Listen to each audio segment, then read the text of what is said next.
बिस्मिल्लाहिर्रहमानिर्रहीम। अस्सलाम वालेकुम नाज़रीन, आप यूट्यूब और फेसबुक चैनल देख रहे हैं। मैं राना उसैर हूँ। नाज़रीन, पिछले 2 दिनों से वीलॉग्स आप तक नहीं पहुँच रहे थे, उसके लिए माजरत। और वीलॉग करने की जो असल वजह थी कि कभी अर्श पर, कभी फर्श पर, कभी उनके दर, कभी दर बदर, गम आशिकी तेरा शुक्रिया, मैं कहाँ कहाँ से गुजर गया, कभी रास्तों में तन्हा, कभी हूँ बुर्द सहारा, मैं जुनूं का हम सफ़र हूँ, मेरा कोई घर नहीं है। पाकिस्तान की सियासी सूरत हाल इस वक्त बड़ी घिनौनी सूरत हाल इख्तियार कर चुकी है और इस वक्त अनसर्टेनिटी पाई जा रही है। लग तो ये रहा था कि जैसे इलेक्शंस हो जाएंगे, मुल्क में गैर यकीनी की जो सूरत हाल है वो ख़त्म हो जाएगी, दोबारा से एक नया दौर शुरू होगा। लेकिन अब फैसला कुन जंग का आगाज़ हो चुका है और ये आखिरी ओवर का खेल है, क्योंकि अब मुख्तलिफ ऑप्शंस पर गौर शुरू है। मरीम नवाज़ ने आज वज़ारत आला का हल्फ तो उठा लिया है, लेकिन जनाब जो खबरें आ रही हैं वो इंतहाई संगीन है। सबसे पहली खबर पर आज हमने बात करनी है कि मरीम नवाज़ जो हैं उनकी वज़ारत आला फारिग होने जा रही है और दोबारा इलेक्शंस की तैयारियां शुरू हो गई हैं। ये मामला और माजरा क्या है? आज के इजलास में मरीम नवाज़ को 4 वोट भी कम पड़े और उन 4 वोट्स कम पड़ने की असल वजह भी आपके सामने रखनी है। और फिर दूसरी जानिब मरीम नवाज़ ने वज़ारत आला का तो हल्फ उठा लिया है, लेकिन अब जो असल गेम है वो शुरू होने जा रही है। बड़ी इंपॉर्टेंट डिटेल्स हैं जनाब, आपने इस वीडियो को मिस नहीं करना। तमाम डिटेल्स आपके सामने इस व्लॉग पे रखी जाएंगी। और फिर दूसरी जानिब फौज के सुप्रीम कमांडर ने अपनी अहम और फैसलाकुन मुलाकातों का दौर शुरू कर दिया है, क्योंकि कौमी असम्बली का इजलास इस वक्त नहीं बुलाया जा रहा। आखिर ये हकीकत क्या है? और ये फौज के सुप्रीम कमांडर ने एक समरी पर दस्तखत करने से इनकार कर दिया है। वो समरी कौन सी है? आज की मुलाकात में कौन से 3 ऑप्शंस पर गौर शुरू हो चुका है? ये मामला और माजरा क्या है, इस हवाले से भी मुकम्मल डिटेल्स आपके सामने रखनी है। लेकिन अगर आपने चैनल को सब्सक्राइब नहीं किया, चैनल को सब्सक्राइब कर लें, बेल आइकन को दबा दें, आने वाली तमाम तरह अपडेट्स आपकी खिदमत में बर वक्त पेश होती रहें। नाज़रीन, मरीम नवाज़ ने वज़ारत आला का हल्फ जो है वो तो उठा लिया है, लेकिन आवाज़ों को दबाने का सिलसिला अभी तक जो है वो थमा नहीं है। क्योंकि जब हमें उठाया गया था, जब मैं गिरफ्तार हुआ था, तो हमें तो यही बताया गया था कि जनाब 8 फरवरी के बाद जो माहौल है वो बिल्कुल ठीक हो जाएगा। लेकिन आज तक जो है वो बहुत सारे सहाफ़ी मेरे समेत जो है वो हमें यही पैगाम मिलते हैं कि अगर खामोश नहीं हुए, आपकी ज़ुबान को काट दिया जाएगा, आपकी ज़ुबान को ख़राब कर दिया जाएगा। एंकर इमरान खान रियाज साहब की गिरफ्तारी भी इसी चीज़ के सिलसिले में हुई कि मरीम नवाज़ जो है उनकी ताजपोशी होनी थी। एक औरत को क्वीन बनाया जाना था, उसको क्वीन बनाने के सिलसिले में आवाज़ों को बंद करने का सिलसिला दोबारा शुरू हो गया है। एक बड़े पैमाने पर क्रैकडाउन भी होने जा रहा है। तो खैर, पाकिस्तान तहरीक इंसाफ के इंट्रा पार्टी इंतखाबात जो हैं वो 3 मार्च को होने हैं और उस हवाले से 4 उम्मीदवार चेयरमैन पीटीआई के लिए जो हैं वो मैदान में आ चुके हैं और उन्होंने जो है वो कागजात नामजदगियाँ भी जमा करवा दी हैं। तो इस सिलसिले में ज़राए का ये कहना है कि इंट्रा पार्टी इंतखाबात के लिए जो आखिरी वक्त था वो तो 25 फरवरी था। तो इमरान खान के नामजद करदा उम्मीदवार बाय चेयरमैन बैरिस्टर गौहर अली खान ने इंट्रा पार्टी इंतखाबात के लिए अपने कागजात नामजदगियाँ जमा करवा दी हैं, जबकि मरकजी तंजीम के लिए पानी चेयरमैन के नामजद उम्मीदवार जो हैं मरकजी सेक्रेटरी जनरल अयूब जो उमर अयूब हैं, उनकी क़यादत में 15 रुकनी पैनल की कागजात नामजदगियाँ जो हैं वो जमा करवाई गई हैं। बताया ये गया है कि बैरिस्टर गौहर अली खान के अलावा पार्टी चेयरमैनशिप के लिए सिंध से अशरफ कुरैशी, बलूचिस्तान से मोहम्मद असलम और केपीके से नवीद अंजुम ने भी कागजात नामजदगियाँ जो हैं वो दाखिल करवा दी हैं। जबकि पंजाब से बानी चेयरमैन की नामजद करदा डॉक्टर यास्मीन राशिद के अलावा मोहम्मद खान मदनी और हसन हनीफ ने भी पंजाब की सूबाई तंजीम के लिए पैनल्स में जो है वो अपने कागजात नामजदगियाँ जमा करवा दी हैं। तो लिहाजा ये एक बड़ी अजीब व गरीब सूरत हाल है। कहीं ये कहा जा रहा था कि बैरिस्टर अली जफ़र साहब जो हैं उनको नया चेयरमैन पीटीआई लगाया जाएगा, तो अब जो बैरिस्टर गौहर अली खान साहब हैं उनको दोबारा से रिटेन करने का फैसला हो चुका है। और फिर आपने देखा कि बैरिस्टर गौहर अली खान साहब के खिलाफ शेर अब्दुल मरवत साहब जो हैं उन्होंने बात की कि ये इनकम्पेटेंट हैं, इमरान खान साहब की उम्मीदों में पूरा नहीं उतरे, तो लिहाजा इनको अब नया चेयरमैन इस वजह से नहीं लगाएगा। तो फिर उसके बाद पार्टी ने उनको शोकास नोटिस भी जारी कर दिया और कल रात उन्होंने एक प्रोग्राम में इंकशाफ किया। उन्होंने कहा कि उमर अयूब जो है उन्होंने मुझे शोकास नोटिस इस वजह से जारी किया है ताकि मैं ऑपोजिशन लीडर ना बन सकूं। अब आपने ये समझना है कि मैं तो आपको बहुत पहले से कह रहा था कि शेर अफजल मरवत जो है वो एक रॉन्ग नंबर है, लेकिन बहुत सारे पीटीआई के दोस्त नाराज हो जाते हैं कि आप जो है वो आपका सॉफ्टवेयर अपडेट हो चुका है। इस तरह के हमें ताने सुनने को मिलते हैं, लेकिन मैं अपनी खबर पर आज भी जो है वो पुख्ता हूँ और इंशाल्लाह आपको वक्त बताएगा कि शेर अफजल मरवत जो हैं वो किस तरह से एक रॉन्ग नंबर साबित हुए और कैसे ये पार्टी में इंतशार फैलाने की कोशिशें कर रहे थे और ये किसके आदमी थे, आपको वक्त बताएगा, जरूर बताएगा। तो खैर जनाब, मरीम नवाज़ जो हैं وہ پنجاب کی اور پاکستان کی پہلی وزیر اعلیٰ جو ہیں وہ منتخب ہو چکی ہیں، لیکن سوال یہ ہے کہ جو اسپیکر پنجاب اسمبلی بنے ہیں ملک احمد خان، ان کو 224 ووٹ جو ہیں وہ کاسٹ ہوئے اور وہ خفیہ رائے شماری سے ووٹ ان کو پڑے، اور آج مریم نواز جو ہیں وہ اوپن ہینڈ کے ذریعے جو ہے ان کے لیے ووٹ کاسٹ ہوتے ہیں وزارت اعلیٰ کے لیے، تو ان کو 220 ووٹ جو ہیں وہ حاصل ہوئے۔ اب یہ 4 ووٹ جو ہیں وہ کم کیوں پڑے، 4 ووٹ ان کو کیوں زیادہ پڑ گئے ہیں؟ خفیہ رائے شماری میں ہو سکتا ہے کہ پاکستان تحریک انصاف کے اپنے ہی لوگوں نے 4 ووٹ جو ہیں مریم جو اسپیکر پنجاب اسمبلی ہے ان کو کاسٹ کر دیے ہوں گے، بہت ساری صورتحال ہوتی ہے۔ اور آج کا جو اجلاس ہے اس سے بھی ایک چیز بڑی واضح تھی کہ پاکستان تحریک انصاف میں ابھی تک بہت سارے لوگ ایسے موجود ہیں جو کہ کمپرومائزڈ ہیں۔ لیکن سب سے پہلے بات کر لیتے ہیں مریم نواز جو ہیں، انہوں نے اپنا حلف بھی اٹھایا، وہ وزیر اعلیٰ پنجاب بھی منتخب ہو چکی ہیں، تو ان کا آج اسمبلی میں پہلا اجلاس تھا اور بڑا جو ہے وہ اس اجلاس میں جو چیزیں بڑی واضح تھیں کہ اس اجلاس کا آج بائیکاٹ کیا گیا۔ پاکستان تحریک انصاف کو اپنے ریزسٹنس کا سامنا کرنا چاہیے تھا، ان کو میدان کھلا نہیں چھوڑنا چاہیے تھا، لیکن انہوں نے میدان کھلا چھوڑ کر بتا دیا کہ وہ اسمبلی میں سیاست کرنے کی اس پوزیشن میں موجود نہیں ہیں۔ تو خیر وزیر اعلیٰ پنجاب جو ہیں انہوں نے کہا کہ قدرت کے نظام میں انسان پہلے مشکلات سے گزرتا ہے پھر عزت ملتی ہے، سر جھکا کر عاجزی سے اللہ تعالیٰ کا شکر ادا کرتی ہوں۔ جناب ان کی عاجزی کا اندازہ لگائیں کہ آج یہ عظما کاردار سے گلے مل رہی تھیں، وہ کھانا بھی کھا رہی تھیں، شاید کچھ وہ کھا پی رہی تھیں، تو مریم نواز کو انہوں نے گلے لگایا تو انہوں نے ہاتھ اٹھایا اور پرے پھینکا کہ میرے کپڑے خراب ہو جائیں گے، یعنی کہ اچھوتے اعلیٰ جو ہیں، یہ وزیر اعلیٰ پنجاب نہیں، یہ اچھوتے اعلیٰ پنجاب ہیں کہ آپ ان کو جب چھوئیں گے آپ کا ہاتھ جو ہے وہ پرے پھینک دیں گے۔ اور یہی صورتحال حمدہ شہباز کی بھی تھی کہ وہ 2 ہاتھوں سے سلام کرتے تھے، یعنی کہ یہ ایسے لوگ جو ہیں پاکستان میں مسلط ہو رہے ہیں۔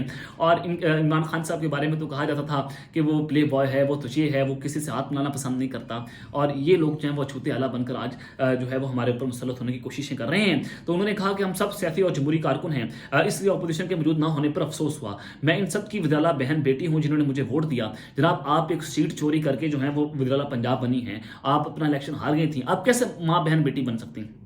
آپ ہی کی آرڈرز کے اوپر جو ہے وہ پنجاب کے اندر کے پی کے میں پورے پاکستان میں آپ نے دیکھا کہ ماؤں بہنوں کا گریبان پھڑا گیا۔ کیا وہ قوم کی ماں بہنیں بیٹی نہیں تھیں؟ کیا سرم جاوید قوم کی ماں بہن بیٹی نہیں ہے؟ کیا طیبہ راجہ قوم کی ماں بہن بیٹی نہیں ہے؟ کیا ہمارے گھروں میں ماؤں بہنیں نہیں تھیں؟ کیا آپ نے ہمارے گھروں میں ریڈ کروایا؟ میرے گھر میں یہ لوگ گھسے وداؤٹ اینی وارنٹ گھسے، کیا وہاں پر مائیں بہنیں بیٹیاں آپ کی یاد نہیں تھیں؟ تو خیر جناب انہوں نے کہا کہ میں نواز شریف شہباز شریف اپنی پوری جماعت کا شکریہ ادا کرتی ہوں۔ وزیر اعلیٰ پنجاب منتخب ہونے کے بعد پنجاب اسمبلی میں انہوں نے اپنا پہلا خطاب کیا اور انہوں نے مزید یہ کہا کہ افسوس ہے کہ اپوزیشن جو ہے وہ یہاں پر آج موجود نہیں ہیں، ہم پر بھی لمبا عرصہ مشکل وقت رہا جب ہم ہر چیز ہمارے خلاف تھی، اپوزیشن ہوتی تھی تو میری تقریر کے دوران شور شرابہ کرتی تھی، مجھے خوشی ہوتی کہ ان کی غیر موجودگی میں پیغام دینا چاہتی ہوں کہ میں بھی ان کی وزیر اعلیٰ ہوں جنہوں نے ووٹ دیا اور جنہوں نے نہیں دیا ہے۔ تو خیر جناب یہ دوسری جانب رانا ثناءاللہ جو ہیں ان کو پنجاب میں اہم ذمہ داریاں ملنے کا امکان ہے اور 2 آپشنز پر اس وقت غور شروع ہو رہا ہے، چونکہ وہ اپنی نشست ہار گئے، نہ وہ قومی اسمبلی کا حصہ ہے نہ وہ پنجاب اسمبلی کا حصہ ہیں، اور اپنے گھر میں ہی وہ جو ہے وہ اپنا الیکشن ہار گئے تھے۔ تو رانا ثناءاللہ کی پنجاب میں خدمات لینے کے لیے بھی نون لیگ کے اہم رہنماؤں نے رائے دی ہے کہ ان کو گورنر پنجاب لگا دیا جائے یا مشیر لگا دیا جائے تاکہ مریم نواز شہن کو وہ گائیڈ لائنس دیتے رہیں۔ تو اس ضمن میں لیگی رہنماؤں کا یہ موقف ہے کہ پنجاب میں مضبوط اپوزیشن کے مقابلے کے لیے رانا ثناءاللہ جیسے منجے ہوئے سیاستدان یا پارلیمنٹرین کی ضرورت ہے، اور رانا ثناءاللہ ایوان میں بہتر انداز میں حکومت پنجاب کا دفاع کر سکتے ہیں، یعنی کہ 2 صورتحال ہیں، یا تو ان کو گورنر پنجاب یا پھر ان کو مشیر برائے وزیر اعلیٰ پنجاب لگایا جائے، یا پھر ان کو ضمنی انتخاب لڑوا کر دوبارہ پنجاب اسمبلی میں لایا جائے۔ اور ذرائع نون لیگ کے حوالے سے یہ بھی بتایا گیا کہ نون لیگ کی قیادت نے رہنماؤں کی رائے پر غور کا وعدہ کیا ہے، اور نون لیگ کی قیادت میں اس وقت رانا ثناءاللہ کے حوالے سے 2 آپشنز پر غور جاری ہے۔ پہلا آپشن یہ ہے کہ ان کو سینیٹر بنا کر مرکز میں ذمہ داری دی جائے، تاکہ جبکہ دوسرا آپشن یہ ہے کہ انہیں پنجاب میں ہی اہم ذمہ داری سونپی جائے۔ یہ 2 جو ہیں وہ آپشنز ہیں کہ ان کو سینیٹر بھی بنایا جا سکتا ہے، یا پھر ان کو جو دوسرا معاملہ ہے کہ ان کو ضمنی انتخاب لڑوا کر پنجاب اسمبلی میں دوبارہ رینٹر کروایا جائے اور ان کو وہاں پر اہم عہدہ جو ہے وہ دیا جائے۔ خیر جناب آج جو وزیر اعلیٰ پنجاب جو ہیں وہ بن گئیں اور اپوزیشن موجود نہیں تھی، تو اس سلسلے میں جناب یہ جو سب سے امپورٹنٹ بات ہے کہ مریم نواز جو ہیں وہ آج ان کی کرسی خطرے میں پڑ چکی۔ یہ کرسی کیسے خطرے میں پڑی ہے؟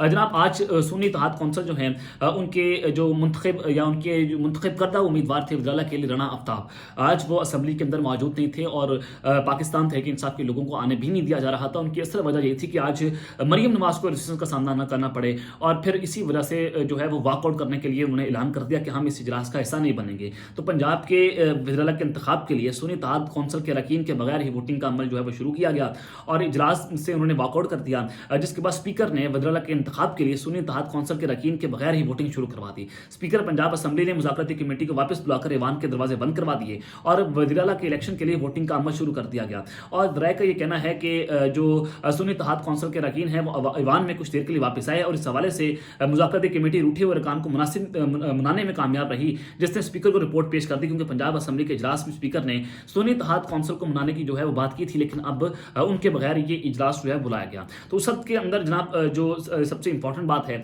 कि राणा आफ्ताब जो कि उनके मुंतखब वज़ीर-ए-आला पंजाब थे उम्मीदवार के लिए सुन्नी इत्तेहाद कौंसिल की जानिब से, तो उन्होंने कहा कि आज के वज़ीर-ए-आला के इलेक्शन के लिए कोई कानूनी हैसियत मौजूद नहीं है. यानी कि अब ये मामला जो है वो जाएगा सुप्रीम कोर्ट ऑफ पाकिस्तान में, क्योंकि जो मियां असलम इकबाल हैं वो इनसे पहले जो हैं वो उम्मीदवार थे पंजाब की वज़ारत आला के लिए. उनको असम्बली में पेश नहीं होने दिया गया क्योंकि वो बड़ी झारियाना किस्म की तकरीर करते हैं. उनके होते हुए रजिस्टर का सामना भी करना पड़ा था, स्ट्रॉन्ग अपोजिशन होनी थी और मरियम नवाज जो है वो तकरीर नहीं कर पा सकती थी, तो उनको रोका गया. फिर उनको असम्बली में नहीं आने दिया गया.